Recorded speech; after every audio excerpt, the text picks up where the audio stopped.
Do you believe that President Karzai is an effective partner, a reliable partner, and that sending more U.S. troops would actually be effective? Well, again, I believe that he has his strengths and he has his weaknesses. Certainly, there are many improvements in Afghanistan over the last 8 years, but there has not been the kind of open, transparent, accountable government that stood against corruption, that delivered services to people that I think the people of Afghanistan are seeking and that we would all like to see for them. And particularly, we have some work to do to assist and mentor and train an Afghan security force. You know, what I hear all the time from people in Afghanistan and reports from others who are talking on a regular basis to people across the country is that the basic attitude in Afghanistan is they do not want to see a return of the Taliban. That was a horrible period that they remember all too well. They do want security. They want a government that can protect them and can, you know, deliver at least some services, whether it's from the central government or the local district government. They also want to make sure that we help them create a security force that can then take over.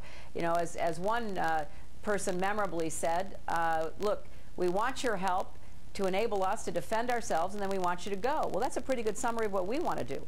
We want to get al-Qaeda, we want to disrupt, dismantle, and defeat those who attacked us, and we want to be able to give the Afghans the tools that they need to be able to defend themselves. We're not interested in staying in Afghanistan. We're not interested in any long-term, you know, presence there. We came to do a job, and unfortunately it wasn't done over the last 8 years. Define the exit strategy if that's the president's view. I'm not going to define the president's view, and I'm not going to define the exit strategy from a mission that he hasn't even yet announced to the American public.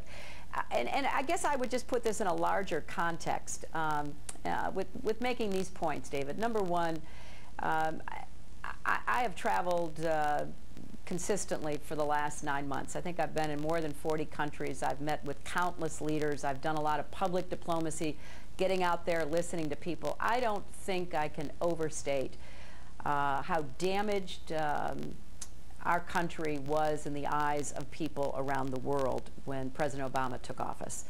And we've been working very hard to just get us back to a point where, you know, we can have the kind of open, candid conversations that lead to decisions being made that will benefit the United States and move us toward goals like, you know, more peaceful, prosperous outcomes for us and many parts of the world.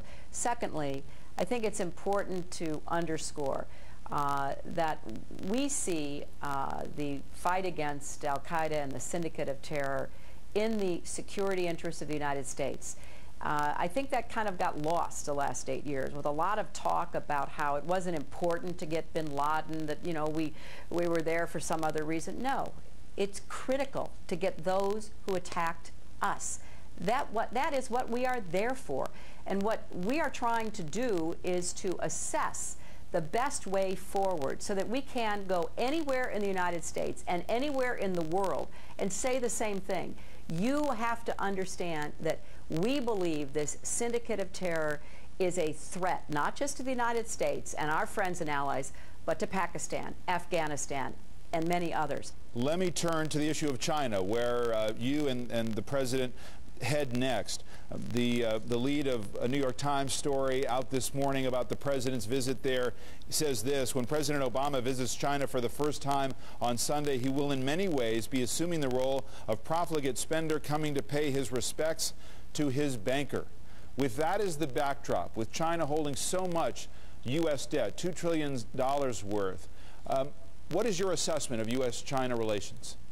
Well, I think that our relations are on a positive, cooperative basis with a comprehensive agenda that we are exploring together.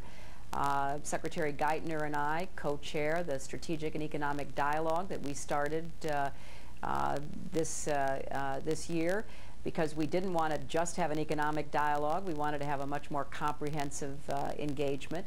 I think that there is evidence that there's some positive results already. The Chinese have stood with us in the sanctions against North Korea.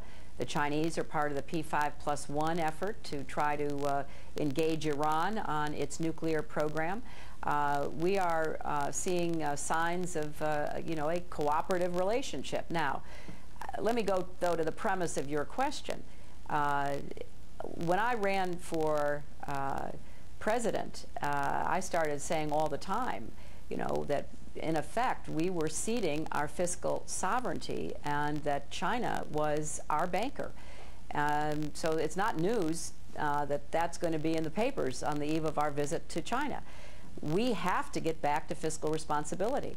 It breaks my heart, David, that in 2001 we had a balanced budget and a surplus, and if we had stayed on that path, we were heading toward eliminating our debt. Well, here we are 8 years later, thanks to wars that weren't paid for, thanks to financial collapses and so many other crises that we inherited.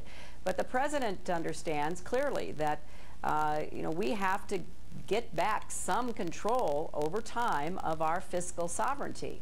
Can I ask you something different about China, which is in light of the fact that China has a robust espionage policy against the United States, that they are cooperating with Iran in international affairs. Are they hurting our national security interests? Well, look, we are well aware of not just one country, but many countries that try to gain advantage, not just politically and strategically, but commercially vis-a-vis our own country. And we're also well aware that many countries have relationships with those with whom we do not. But I think it's more significant that China signed on to our P5+1 statement in New York. China has been at the table as we have been pushing Iran to fulfill what they agreed to in principle, to send out their low-enriched uranium so that it can be reprocessed elsewhere. So I think it's a much more complicated and mixed story. But, I travel on behalf of our country, and I meet with leaders from all over the world every day, and I have no illusions going into any meeting that anybody stands for America's interests besides me. The task is to look for where we can find common ground and common interests. It is significant that China signed on to the toughest sanctions ever against North Korea because we worked very hard to make the case that those sanctions were not just something that America or South Korea or Japan wanted, but they were in the interests of China.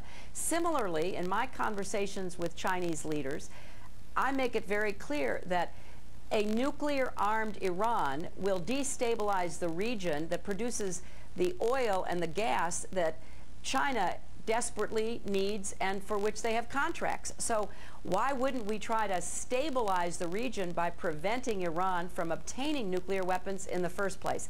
So that's what diplomacy is about. I mean, you start from the premise of what are your security interests? What is it that you wish to present? And how do you make the case that what you're seeking is also in the interests of your counterpart?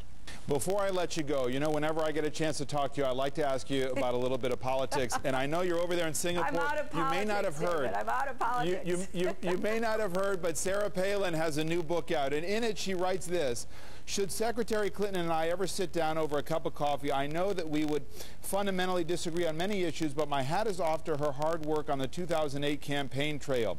Is this somebody you'd like to sit and have coffee with, and do you plan to read the book? Well, I absolutely would look forward to having coffee. I've never met her, and I think it would be, very interesting to sit down and talk with her. And I've got more than I can say grace over to read, but obviously in the next week there's going to be a lot of attention paid to her book, and I'm sure that I'll see excerpts printed and snippets of interviews as I channel surf in Singapore and in Shanghai and in Beijing. I'm ready to have a cup of coffee. Maybe I can make a case on some of the issues that we disagree on. So maybe there's a summit meeting here. What do you think her brand of conservatism, how does that impact the Republican Party? I truly am out of commenting on politics. That is something that is not appropriate for the Secretary of State. but I am an active observer, and you know, obviously these are questions that you and others are going to be asking, and I look forward to hearing what people answer. It was worth a shot. Secretary Clinton, thank you very much. Thanks, David. Good to talk to you. We have a common task and a common challenge. Why can't we see that we are all in this together? 18 million of you from all walks of life. Women and men, young and old, Latino and Asian, African American and Caucasian, rich, poor and middle class, gay and straight, you have stood with me.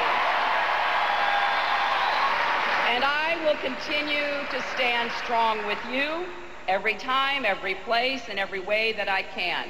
The dreams we share are worth fighting for.